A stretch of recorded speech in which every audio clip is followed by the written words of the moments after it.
Hi there, and welcome to Flip the Script Season 3 In the Weeds, Episode 2, a 3-step, easy peasy, lemon squeezy objection handling framework. My name is Becc. I will be your guide for today's session. If you do me a quick favor, if you go to flipthescript.co, go to the free sales training hub, Season 3, and download the deck for Episode 2. We have a pretty meaty deck, and I want to make sure you have it in front of you so you can follow along in each step of the way.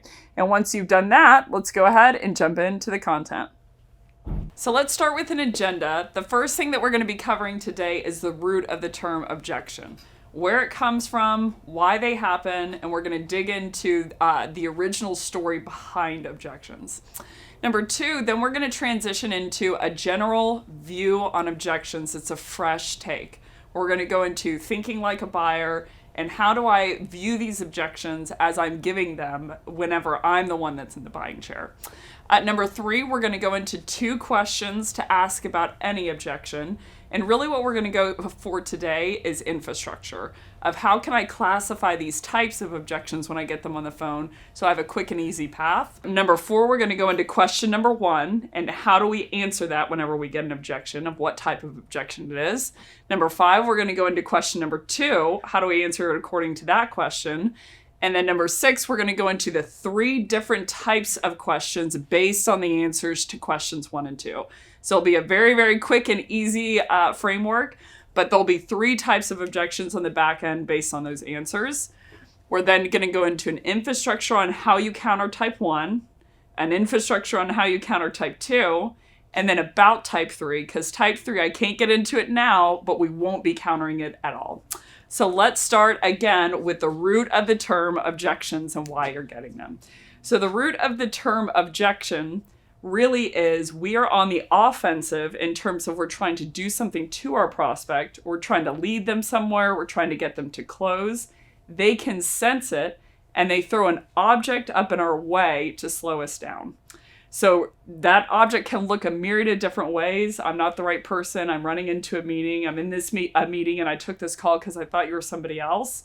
But really it's a good litmus test and a sign to you that your prospect feels that you're trying to close them. And so they're going to throw an object up in your way. So the original reason, really the impetus behind why we're getting them at large, is there is a very sticky relationship between buyers and sellers. So there's an inherent mistrust between a buyer and a seller whenever we get on the floor. So I know that we like to think, okay, we're someone with integrity, we're someone who always tells the truth. But when it comes to buyers and sellers, there's always been a very big gap in terms of the buyer doesn't trust the seller. And so I had to do the double click and understand why. Why is there this gap between inherently a buyer and a seller, regardless of what they're buying and selling? So really it's going to come down to the goals. The goals of these 2 parties. So when we think about a buyer, the goal of a buyer really is going to be how do I solve the problems that I'm incurring? And how do I use the fewest amount of products to do that? So whenever I have my buying hat on, and I'd encourage you to put your buyer hat on, whenever you're buying a product, usually I'm trying to get in and out and solve a problem that I currently have and buy the fewest amount of products that I can do to solve that problem and buy them at the lowest ticket price and especially the lowest ticket price relative to others. So I'll give you an example and then we can move on. Before this shot, I had a couple of wrinkles in my clothes. And the problem with that was I needed to go on camera and I needed, obviously, for my clothes to be wrinkle-free. Otherwise, it would be distracting within the videos. So we had a problem that, fortunately enough, Daniel solved for. He went to the store and he got a steamer and he was thinking in his head, how do I get an item to solve the problem that we currently have? And the problem that we currently had was I have to get this skirt to have no lines in it so that I can go on camera because the impact to me would be people would be focusing on that instead of the presentation. So the goal of us in that situation was how do I buy the fewest amount of items, the lowest ticket price that would help us ultimately achieve our goal and solve our problem. The goals of a seller, however, I want you to transition for a second and start to think like a seller. So a seller, a win for a seller usually is going to be they have to hit quota. So they have to sell a myriad of different products to do that, and they want to sell them at the highest ticket item. So they're going to sell as frequently as they can. They want to engage with as many companies as they can to do that within their TAM. They want to sell the biggest deal size possible within any of the opportunities that they have. They want to sell them at the highest ticket price, and they want to sell them to the most customers possible. So as a buyer, and I'm just going to take a step back here. As a buyer, I want to buy the fewest products at the lowest ticket price in the fewest case scenarios. And the goal as a seller is I want to sell the most products at the highest ticket price to the most amount of people that I can. So you're starting to get a picture of why there is this relationship. Our goals as a buyer and a seller are mutually exclusive. I can't buy something at $80 and the seller sells it at $100. So there's a tug of war that's going on the buying and selling floor.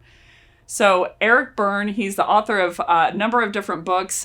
He's someone who I respect. I cannot tell you how much, but one of his primary books, he was a psychologist back in the 60s, he wrote was Games People Play. And what he uncovered in that book was there's a number of different ego states that we flex into in and out of every day, but also that we play games with each other whenever we're in certain roles. And what he understood that was mind-blowing to me was that buying and selling is a game, right? So a buyer has a certain amount of goals, a seller has a certain amount of goals, and they are mutually exclusive from one another, just like any kind of board game. So within any kind of game, you're going to withhold information because you know the opponent's goals are mutually exclusive from yours. So here are some examples of what a buyer is going to withhold within this game of buying and selling. They're going to withhold, do they have any true intention of buying your product? They're going to withhold, when do they plan on buying? And again, I would encourage you to put on your buying hat at this point. You know, when you're a buyer, do you always tell the complete truth and give all the information over to a seller?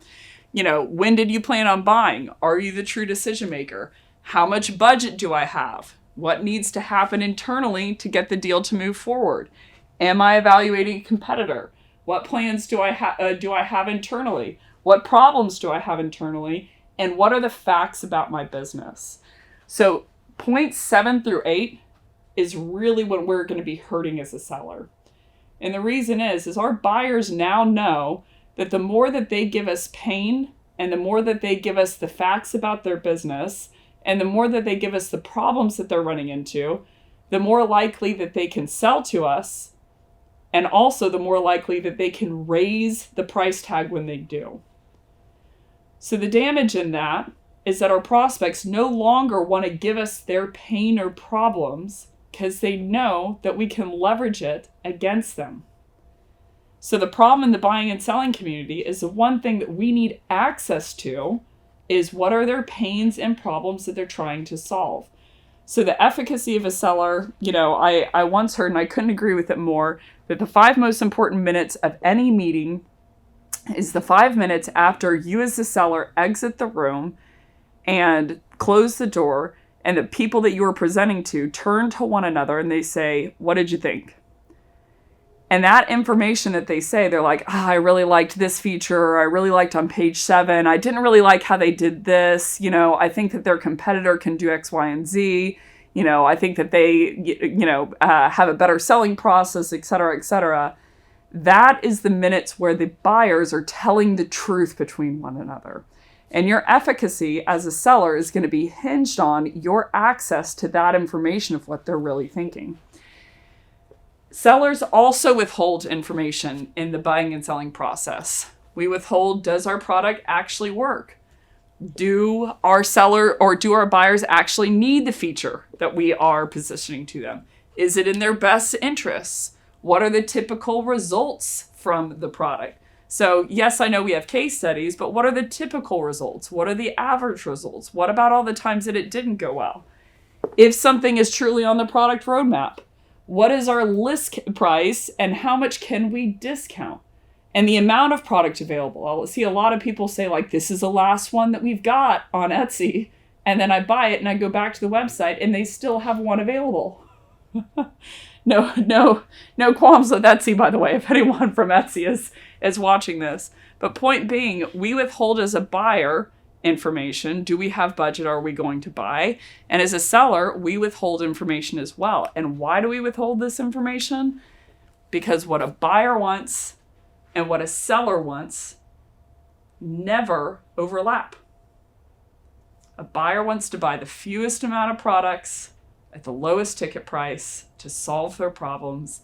And the seller wants to sell inherently because of their goals, not because they're bad people, the most amount of products for the most, highest ticket item to the most people available, because that's how they're KPI'd. So we, make no mistake, are at war with one another. We're at war in that room because we haven't had our buyers' backs for so long. So objections are going to come up as a litmus test. I would know that the more that objections are coming up, meaning within the cold call, within discovery, within any case scenario, the more that you know that your buyer is 100% aware that you're a seller. They feel that you're a seller, they feel you're trying to close them, and they feel you don't have their best interests, especially with our more shallow objections. So I would think from the mindset of a buyer of why these objections are coming about whenever you are selling.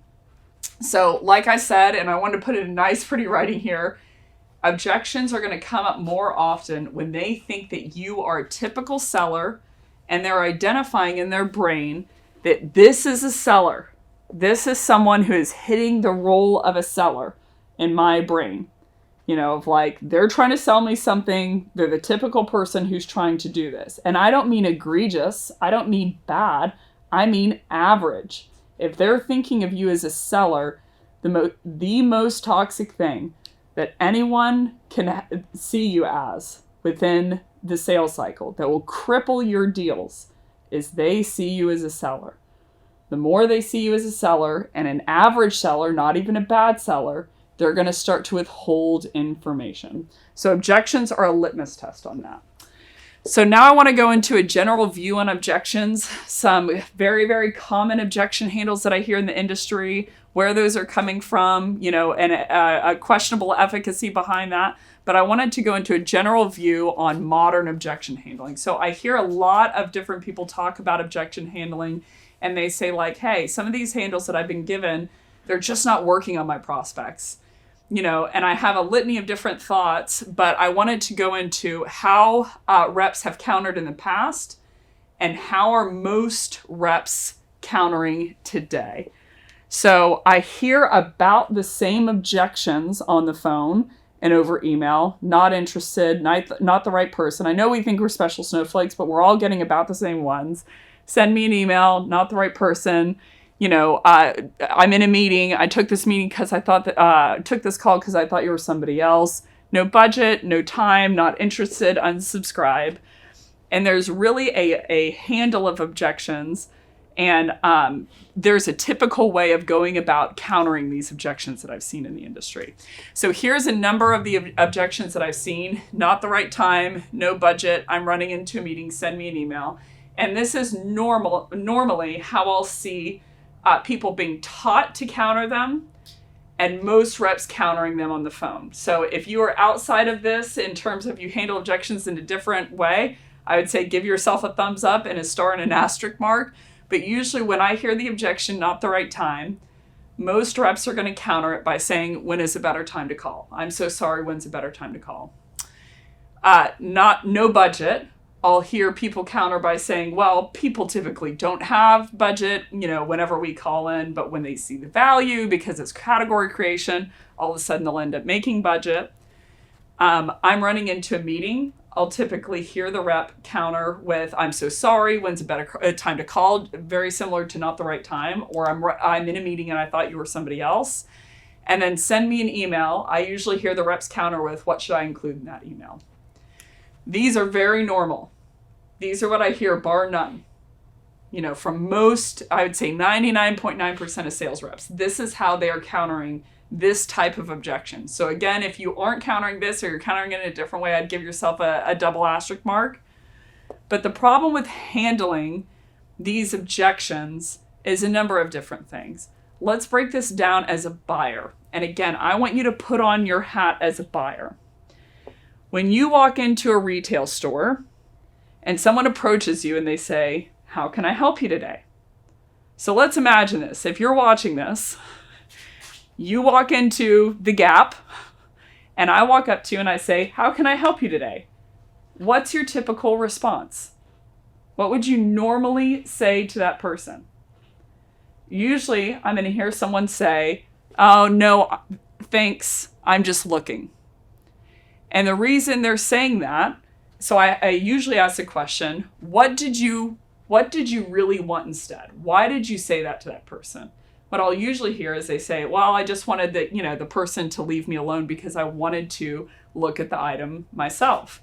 So I'll say, "Okay, number 2, what's the downside of someone helping you?" So you walk into a retail store, yes, you're looking for something, but the person who just walked up to you has an inherent amount more knowledge about the store. So what's the downside? There must be some downside if you're turning them down. And I'll usually hear they don't want someone pressuring them. They don't want someone pressuring them to buy something because, they're afraid that they're going to buy something because the person is pressuring them, and then they're going to have buyer's remorse. So they want to spend their time of like, okay, I'm just looking, and they'll lobby up this objection because they want to have no pressure. They just want all of the pressure to be off, and they want to evaluate the items by themselves.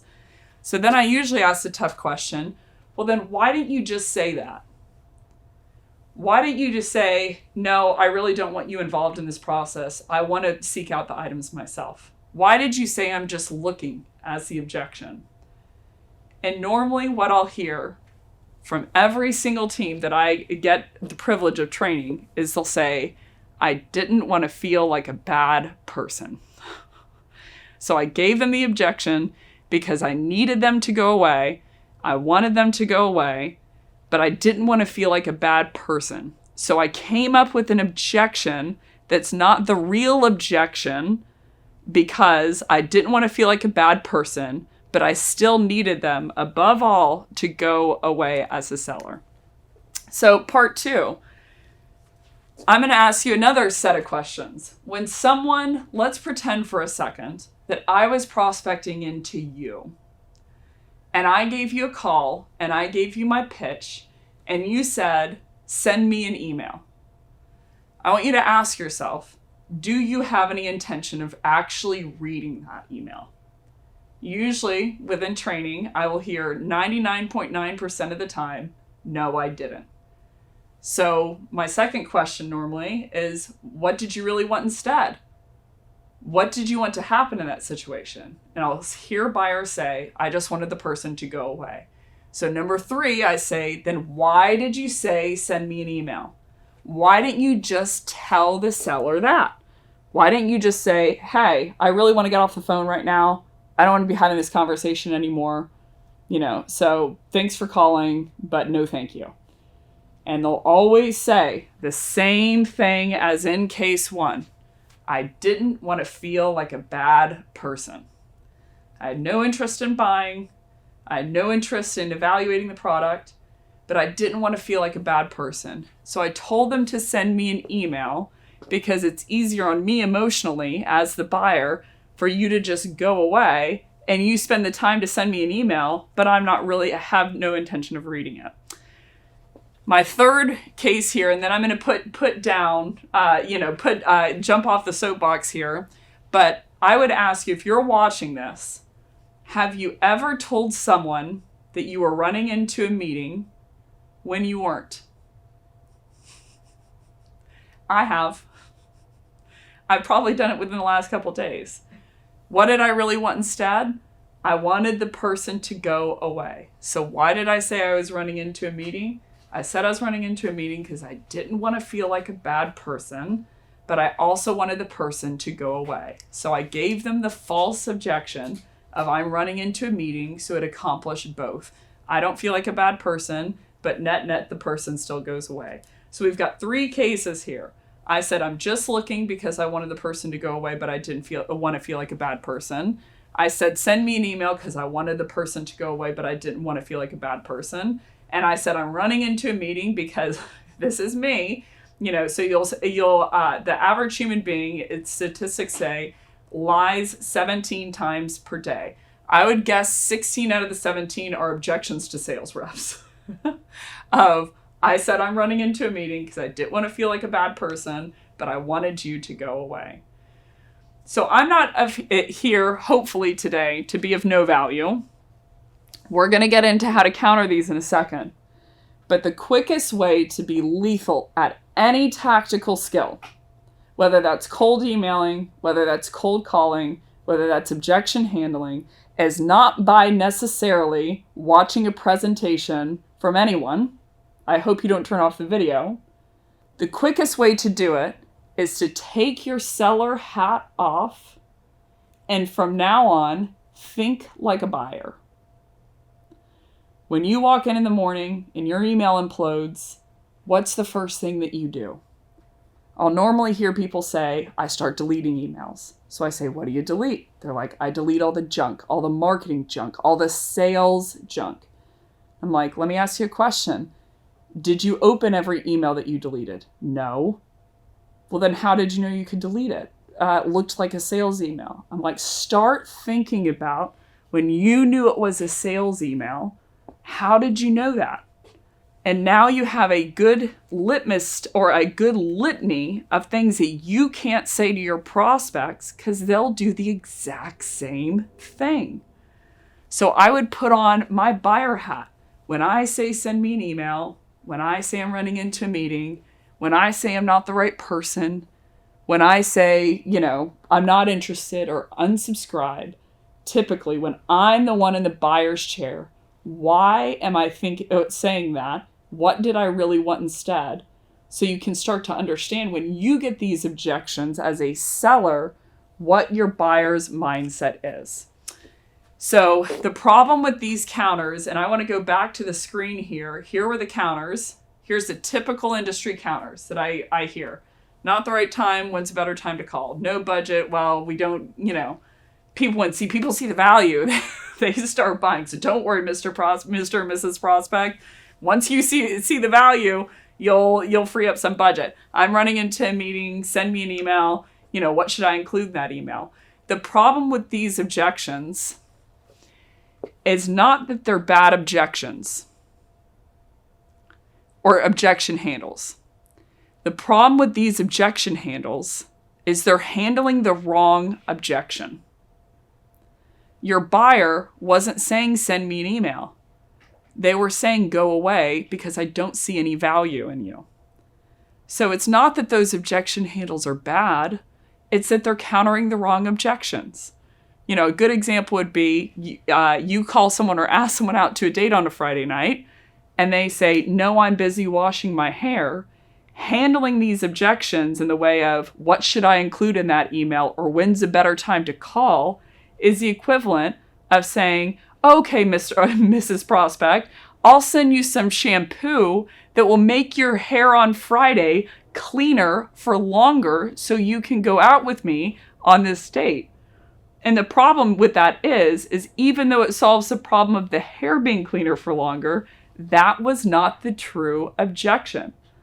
So I want to have everyone take off their seller hat and think like a buyer from now on. So the problem with these typical industry counters is, again, not that they're bad counters. It's that, number one, this is how most sales reps are countering. So if you looked at that slide and said, hey, this is exactly how I'm countering, that's how every other sales rep is countering as well. And we went into earlier how we view sellers is we don't trust them. So the minute you handle those objections in what should I include in that email is the minute that they see you as a normal salesperson, someone that they can't trust, someone that they should withhold information from. And the reason being is they can't trust them. Any time they give them information, it's leverage. So number one, the problem with those counters is that you're countering something exactly like a seller would so they see you as a seller. The second problem is it's not the right objection. You're countering the wrong objection. So what is the type of plan that will work? So I use what I call the 95-5 objection handling rule. And what I mean by this is that 95% of the time, people, when they give us an objection, specifically within prospecting, are giving us a shallow objection. I'm running into a meeting. I thought you were somebody else. Send me an email. That it's just a shallow objection. It is kind of a blow off. And 5% of the time, they're going to be giving us a real objection, one that they actually believe. So I would want to know the differences, or the danger in not uncovering the different types of objections is if someone gives me a real objection and I try and counter it, they say, we're already using something, this is the way that we're using it, X, Y, and Z. And I try and counter that objection, I'll see my prospects start to get mad. They just gave me some reasoning. They just gave me a peek behind the hood, and I blew straight through that as a salesperson. I tried to counter instead. The problem with not countering these 95% of objections that are shallow is you're leaving a lot of meat on the bone. So all of the shallow objections are fair game to counter. So how do we understand when something's real? And how do we counter the 95% that are just a shallow objection handle? So there are two questions. I know that I said I'd give everyone a nice, easy framework. There are two questions that I am asking myself about any objection that's given to me. The first question is this objection real, or is this objection shallow? So real being defined as an objection that the prospect believes.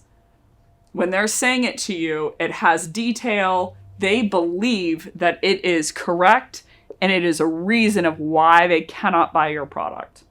A shallow objection, we're going to define as just a blow-off. And this is going to look a million different ways, but it's just a blow-off. So these are the kinds of objections we're giving all the time. Someone walks up to us with a clipboard, at the mall, and we're like, no, no time, not interested. I don't have any money. I'm not the decision maker, but essentially it's just some type of blow off. So again, the first question I'm asking myself is this objection real, or is this objection shallow? So real being defined as the prospect believes it, and shallow being defined as is just some type of blow off.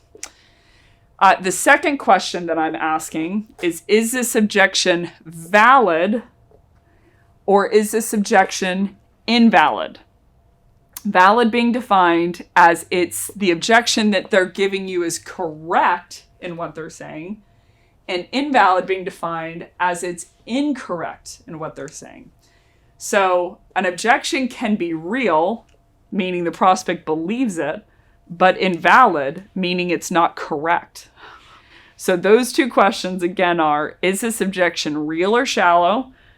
Meaning, is this an objection the prospect believes, or is it just a blow-off? And is this objection valid or invalid? Valid being defined as it's correct what they're saying, and invalid being defined as it's incorrect. So the first question, let's back up, and how do I answer these? What qualitatively would it look like if the objection was real or shallow? So question number one, as a reminder, is this real or shallow? Does the prospect believe it? Is it a true objection? Or is it one that's just a blow-off? So how I tell the difference is there's 5 different variables that I'm thinking about. Now, I would say within these type of objections, you're smart. You'll know if it's real or shallow. You can usually feel it in the conversation, but these are the 5 pieces of data that I'm looking for.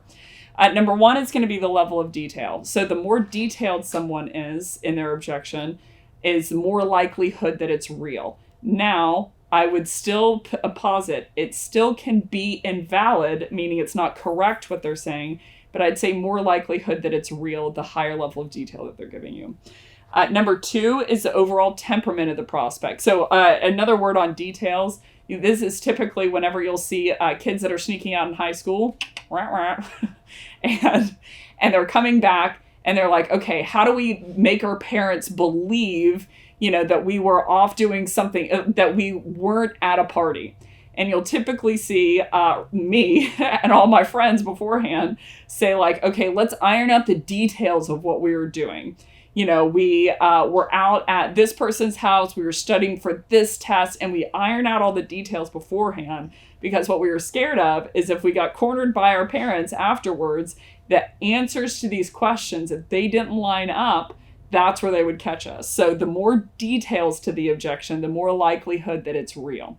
Could be invalid, but more likelihood that it's real. Number 2 is the overall temperament of the prospect. Better the temperament of the prospect, more likelihood that it's real. So typically when people are giving you shallow objections, they're going to have a bad temperament. They're going to sound in their voice like they don't like you. They want to get rid of you. But I'd say better the temperament, more likelihood that it's real. Number 3, the level of story behind the objection, especially when triggered by a recent event. So I'll give you a great example here. No budget is a typical sales objection of a blow-off. I don't find value.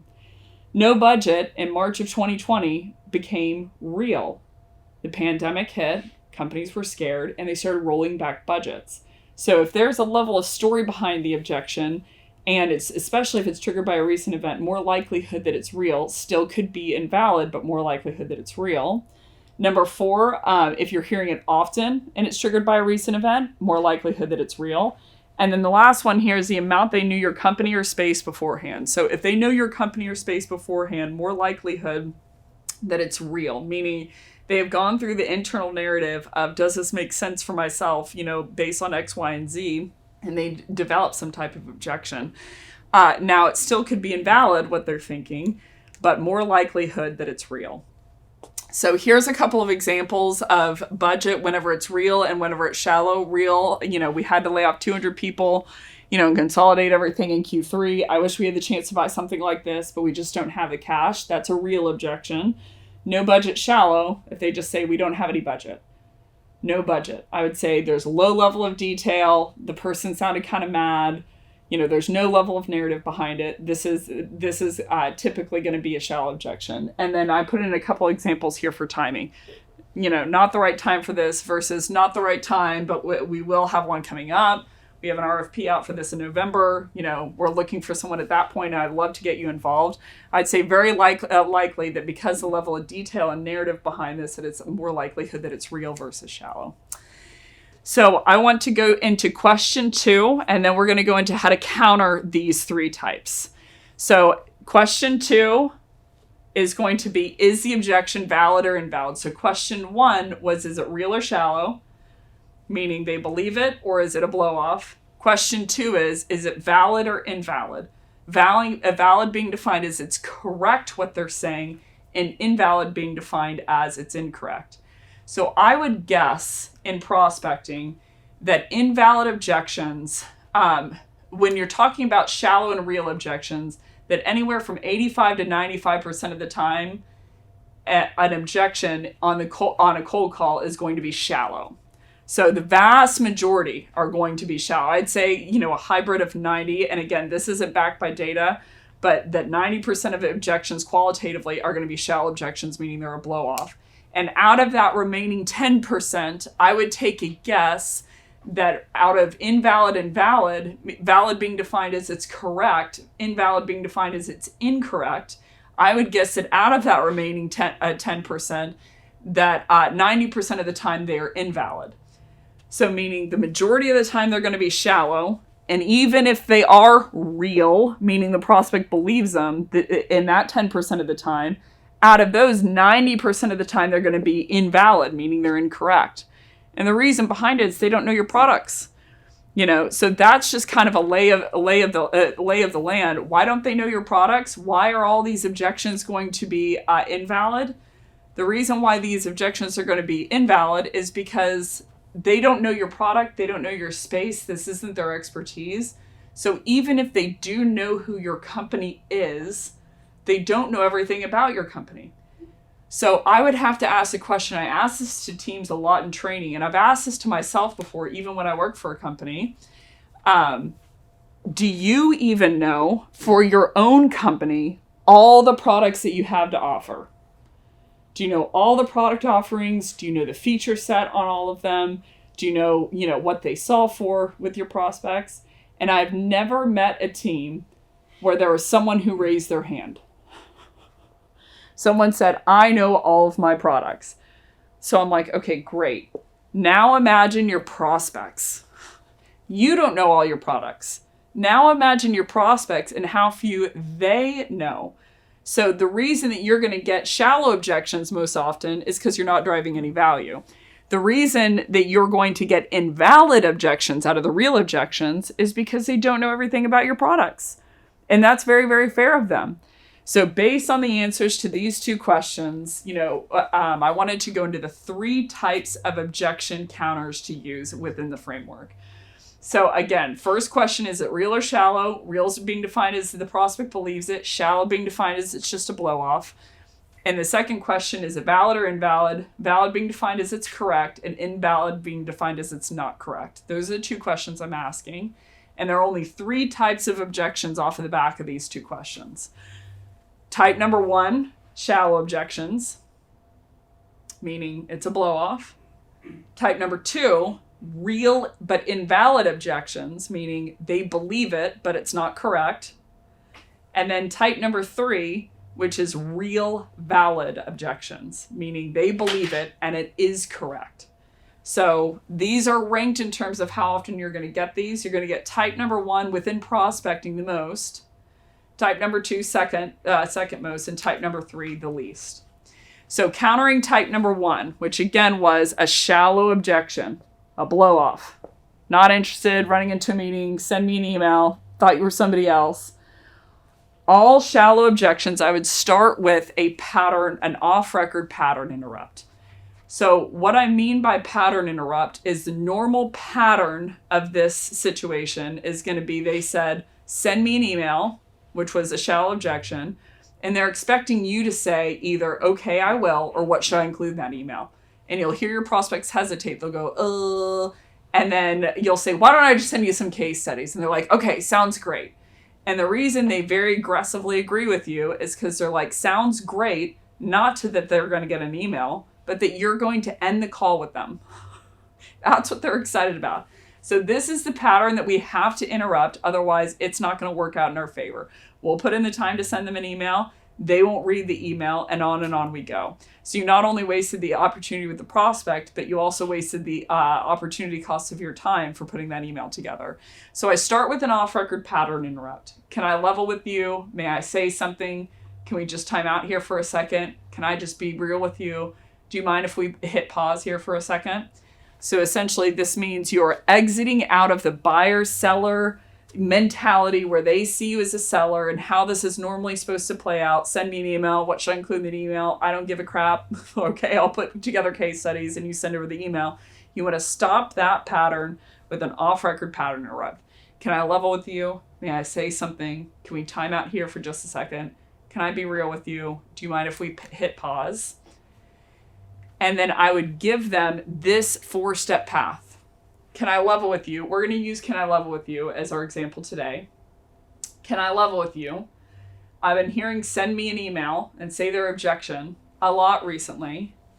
And I get the feeling, step number 2 is you're going to go into exactly what you think is happening. And I get the feeling that that's just your polite way of saying, go away, you annoying sales rep. That was the worst pitch that I've ever heard in my life. I'd really like to get off the call. Did I get that right? And this is going to come down to tone. So the adult ego state, which is the part of the pattern that we're interrupting, that I'm going to go into in another episode, is we're interrupting the pattern of any kind of emotion behind it, but we're saying what the truth is, but in a very unemotional tone.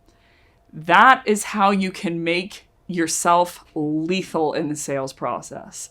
By interrupting all the passive-aggressive conversation where you know what's happening and stepping up and saying what you think is happening in the room, but without emotion behind it, especially if the outcome is negative for you.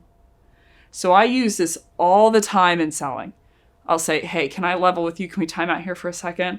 I don't know, maybe it's me, but I get the feeling that I really blew it on that first call, and you're now very fairly going with my competitor. Did I get that right? And they'll go, yeah. And I'll say, no problem.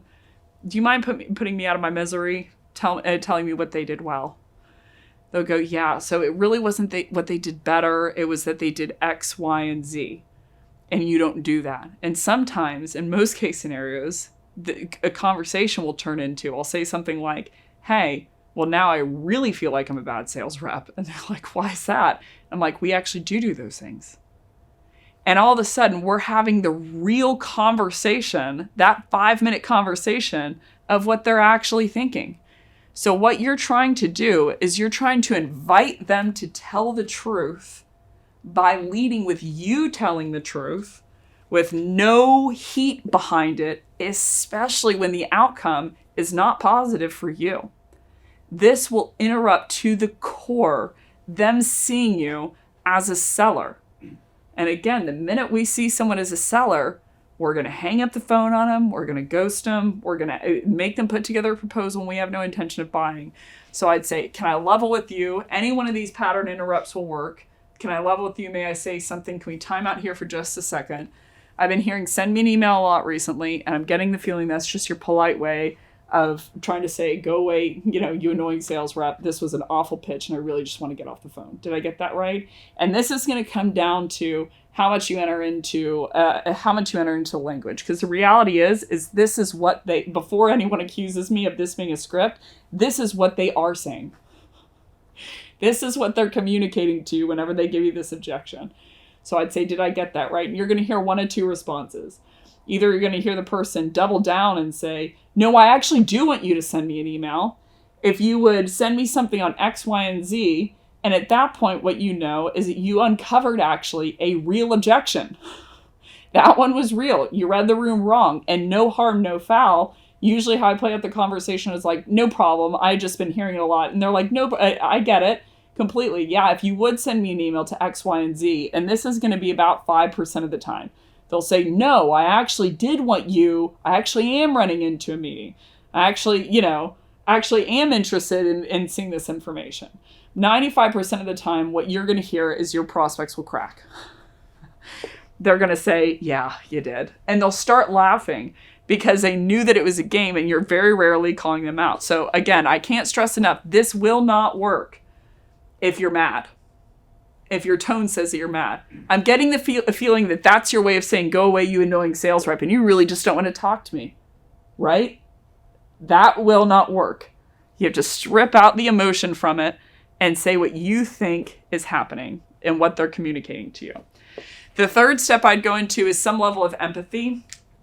Empathy being defined as your ability to understand someone's situation. So empathy gets a lot of press in the market from my perspective and from the Webster's perspective in the root term. We get it wrong a lot of times. Empathy is strictly a term that means that you understand the perspective of another. It does not mean that you necessarily feel any specific way about it. So sympathy and empathy oftentimes get confused for one another. Sympathy came around in the 1500s, and it meant that you have a feeling of affection for something negative that happened to someone else. Empathy came around 300 years later, and it was a German term that meant that you could project your feelings onto an inanimate object.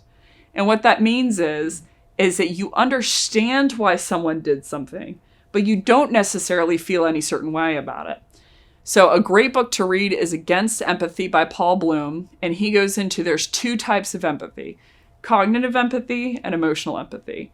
Cognitive empathy just means you understand someone's situation. So me understanding someone's buyer persona is just cognitive empathy. I understand why they want to optimize for quicker click-through rates, because they're marqueed on MQLs, for instance.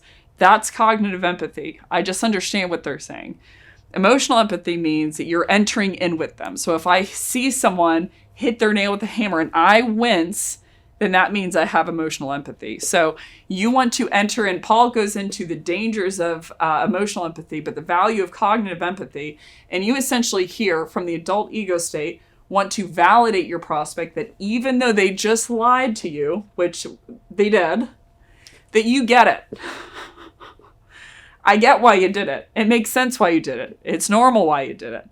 So when I say, did I get that right? And they crack down and they say, yeah, that's correct. I say, I get it. It makes sense. I'm sure you get 1,000 calls per day, or, I did this to someone earlier, actually, who's on the phone with me. And I would take them into a prospect pact. So what I mean by a prospect pact is it's a 4-piece agreement between you and your buyer, where you are going into the adult ego state and you're outlining a give that they will give and a get that they will get and asking for buy-in. This is a way to respect your prospect, to ask for their buy-in. So this one is, how about this? You give me the next 20 seconds to give you my best dog and pony show on, who Flip the Script is and why I thought we might be a good fit for you and your team over at PagerDuty. And at the end of that 20 seconds, you can tell me whether it makes sense to continue the conversation from there. Does that sound like a deal? So again, this is just an agreement between your buyer and you of what's going to happen in the next 20 seconds. So from the top, I'd go into, can I level with you? I've been hearing send me an email a lot recently. I'm getting the feeling it's your polite way of saying, go away, you annoying sales rep. Did I get that right?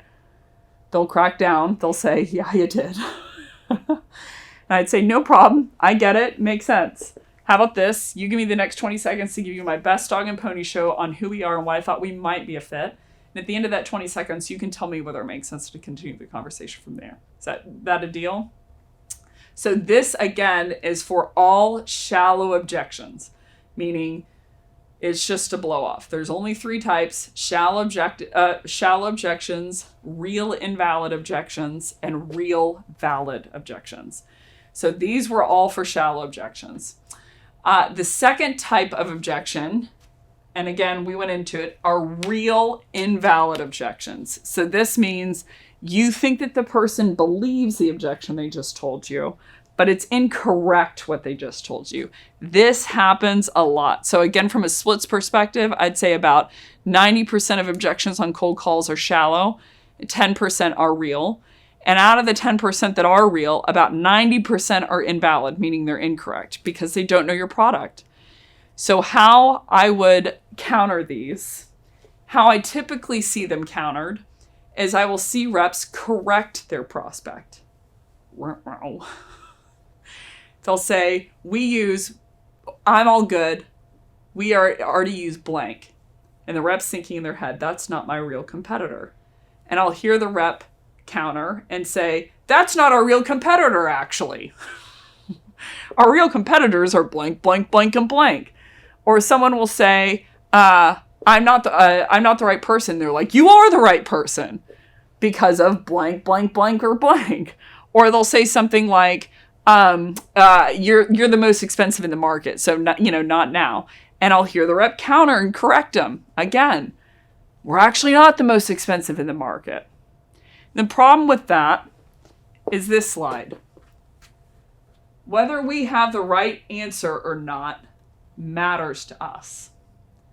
So I would think through, when I go to conferences and I see a speaker ask a question, I'll usually only see about 5 or 10% of the crowd raise their hand.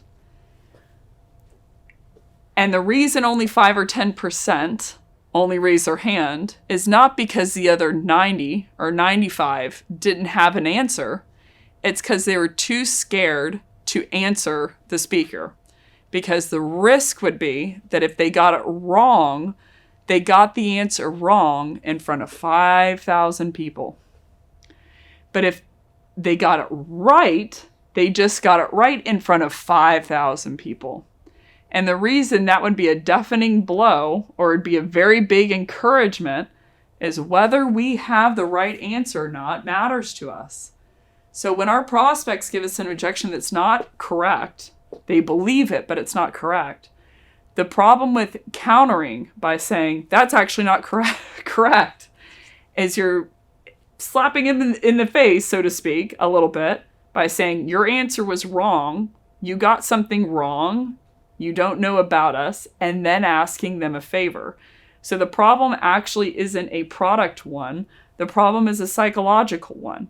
That if you correct someone, you're already going to get them on the defensive. So you'll hear the conversation normally pan out like this.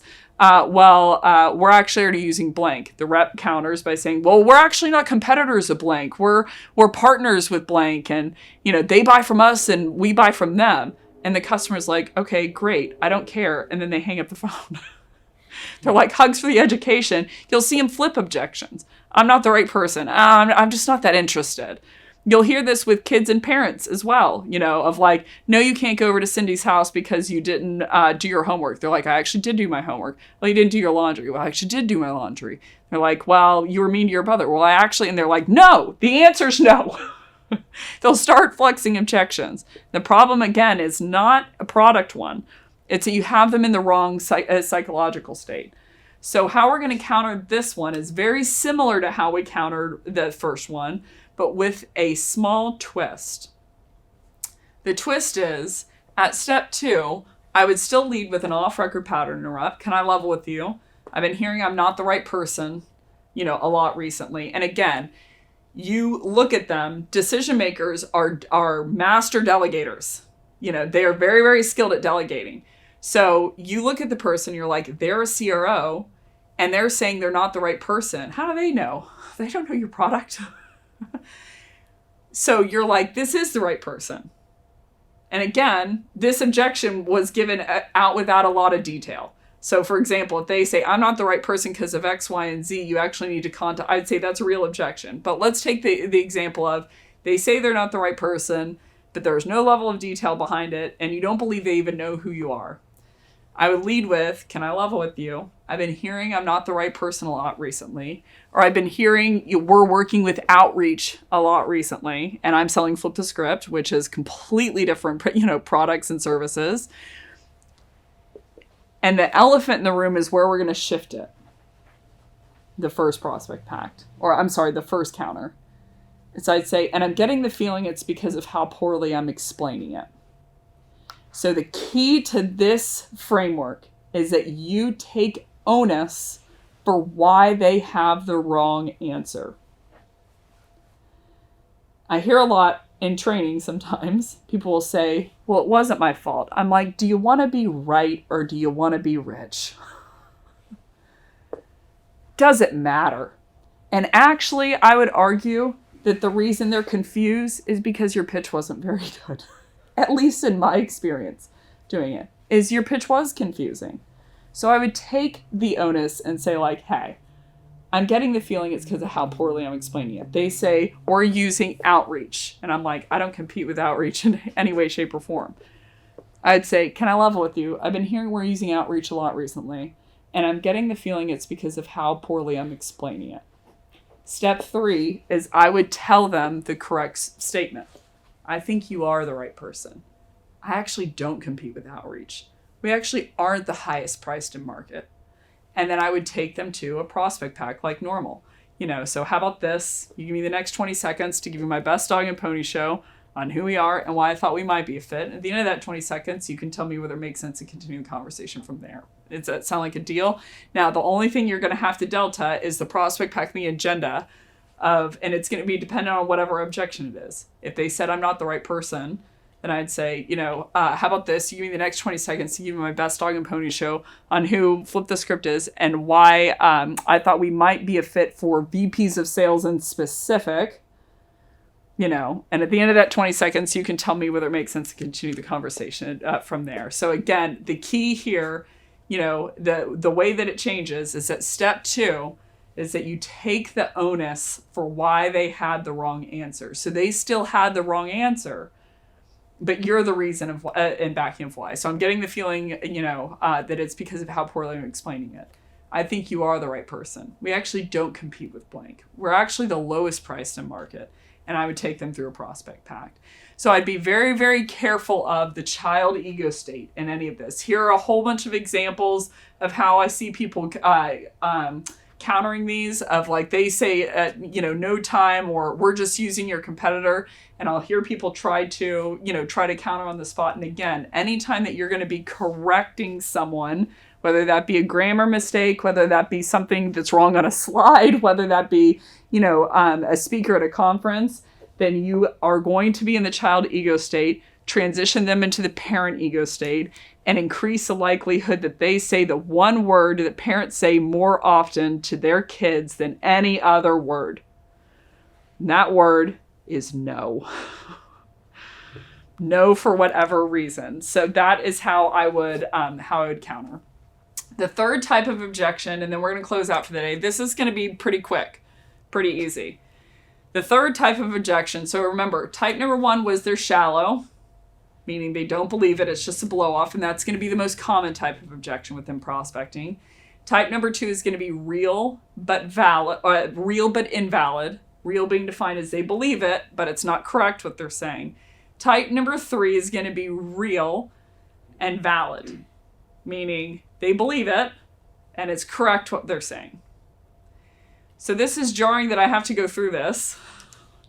But if they're telling you an objection that they believe and that it's correct what they're saying, you can't sell to them. I have to say this in training a lot. And it's funny that I do. And the reason that it's funny is I've been in this mentality too. I'm like, well, how do I counter it? It's like, wait, it's real, meaning they believe it, and it's correct what they're saying. You can't sell to them. I would thank them for the time. I would act with integrity, always act with class, always be valuable, always add value, always be helpful, and say, thank you so much. This was real, meaning it was an objection they believe, and it's valid of why they can't buy from us. So a great example would be sometimes when I was selling software, they're like, oh, well, we don't have that integration. I'm like, it was so nice to talk to you. I'm like, there's no way that I can sell to this person, even if I wanted to. So I'd say, again, you always have to think about shedding off your seller hat of, I know that it's, at least in my case, I was really competitive. I still am, so I want to, in a lot of cases, close the deal. And I would be thinking about, is this a good deal for my prospect? And can they net actually buy? So in this case scenario, there is no objection counter. There's only one for 1 and 2, which is shallow and real but invalid. But in this case scenario, there is no counter. So in summary, I know that objection handles are super fun. I know that objections come up a lot. And I'd argue that most of the time why they're coming up so frequently is because we don't have our buyers back and they can feel it. So I'd encourage you, if you're watching this, it's going to be really, really hard, but to transition to how do I have my sellers back more than anyone? How can I ask the questions to uncover problems that they truly have so that I can solve for them and not just jam product down, into their day, and how can I think, and value over all else the buyer. And I think what you'll find is usually that's going to help with your sales numbers more than anything. So I know that objections, can be a tough topic, but I hope that this gives everyone a quick, 2-question and 3-type framework of how to handle objections in the best way. So thank you for tuning in. So that is everything. Thanks so much for watching. If you like this session, you want to see more like this, if you go to flipthescript.co, and we have a bunch of different sessions, everything from tactical to process to KPI systems and more. And if you really like this session and want to help us out, if you go to Flip the Script on LinkedIn, give us a follow and tag me in Flip the Script if you want to see anything else in terms of topics, or if you want to give us your feedback. But either way, thanks for tuning in, and I hope you have a great rest of your day.